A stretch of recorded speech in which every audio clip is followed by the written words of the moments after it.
What is up, guys? Welcome back to the channel, and as always, thanks so much for clicking on this video. If this is the first time you stopping by, I definitely do appreciate you clicking on this video, and of course, welcome to the channel. I'm the Mustang Hunter. I try to find as many Mustang variations as possible, but when I can't find those, I move on to all the other variations from Hot Wheels, Matchbox, you name it. If it's a diecast, I collect it because I'm just a huge car guy. If you want to check out all my other videos in my playlist, I'll post that in the description box below. That's where you'll find my peg hunting videos as well as Free It Friday videos, which that's what you're watching right now. So being that it's Friday, happy Friday to everybody. Hopefully y'all had a great week leading up to today. Maybe y'all found some casts. Let me know if y'all found some ones that y'all been searching for, hunting for, whatever it is. And also let me know if y'all have received any of the Q case cars outside of Arizona, because in Arizona right now we haven't found any Q case. We're still getting some P cases and occasional Ks and Js, a lot of the early year cars. So it's kind of a bummer. I'm still waiting for my 2020 GT500 so I can add that to my Mustang collection, but it is what it is, guys.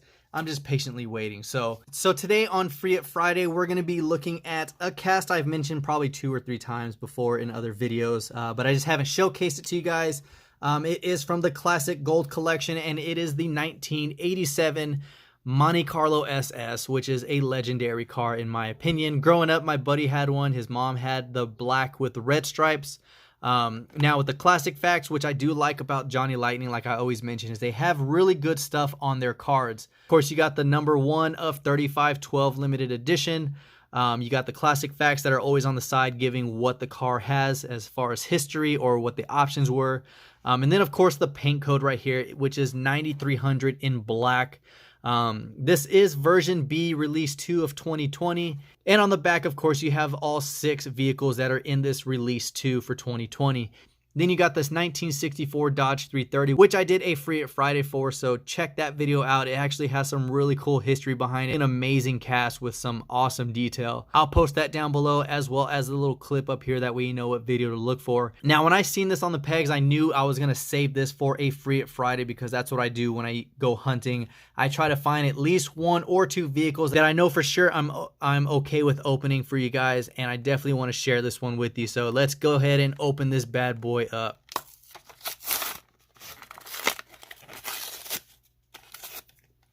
All right, here we go, guys. Let's check it out.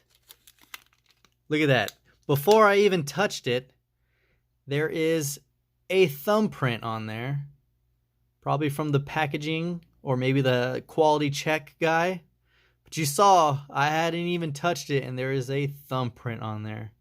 So let me go ahead and clean that up. That way it's not much of a distraction for you guys, because I know I really love black diecast because of the shine and glare, and I definitely don't want to take away from that. So let me clean this up real quick.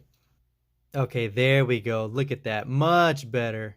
Now, I think a lot of diecasts that come out in black just look so nice and very factory fresh. It's not too loud, and I definitely love the fact that they put some period accurate wheels on this Monte Carlo.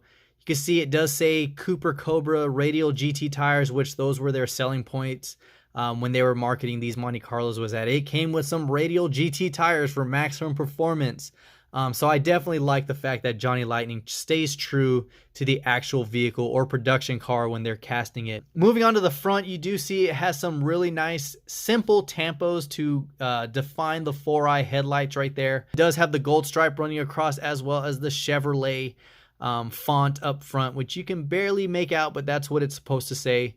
Now the grill isn't accurate. It's supposed to be a cross-hatched grill, which everyone knows the Monte Carlo's for, but it looks like they went the simple route and just made it smooth with a matte black finish to kind of separate it a little bit. Moving on to the bottom, there's just the openings, no tampos in there at all. And then on the side, you can see the gold stripe running down it over the fenders with the SS Monte Carlo badge on the door, as well as the front orange turn signal and the rear red reflector on that lower bumper right there. Now, the one thing I do like about these coupes versus the other aero body version of it, which was the fastback, was the fact that this square body looks so much better. I'm not a huge fan of that giant glass that comes from here almost down to the midline of the trunk for the fastback look. But that's what NASCAR was running at the time to make it as aerodynamic as possible to compete with the Ford Thunderbird. Like I mentioned earlier, this whole front end as well as that rear spoiler was designed specifically for NASCAR purposes, and they made it on their production vehicles as a standard. From 81 to 83, I wasn't a huge fan of. This is the 4th generation, and I think this one's my favorite besides the 2nd generation. That one's going to be hard to beat because of the big body, rounded fenders. I love that big body look. I think the 2nd generation actually went up to a 454 big block, and these ones only came with a 305 in it. Moving on to the interior, you have some really nice door panel detail. You can see the little door handle or the strap to close the door, as well as the seats have some nice detail to it. It does have a slight smoked glass. They're not completely clear.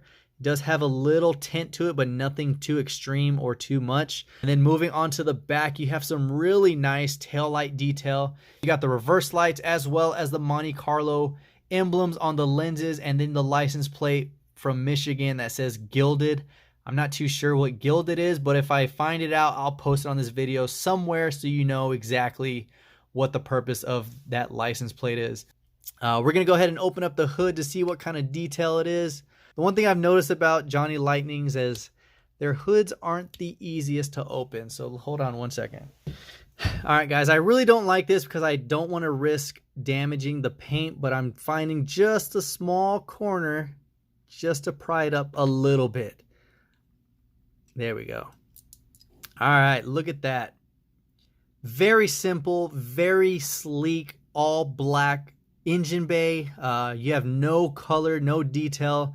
You do see the alternator sitting out on the side. The serpentine belt definitely has some detail, but I'm glad that they kept it subtle and more of a factory look to it. They didn't try to overdo it with adding chrome that's not supposed to be there or just random color. It definitely looks good, and it's real true to the vehicle. Let's take another look at this side profile. Look at that.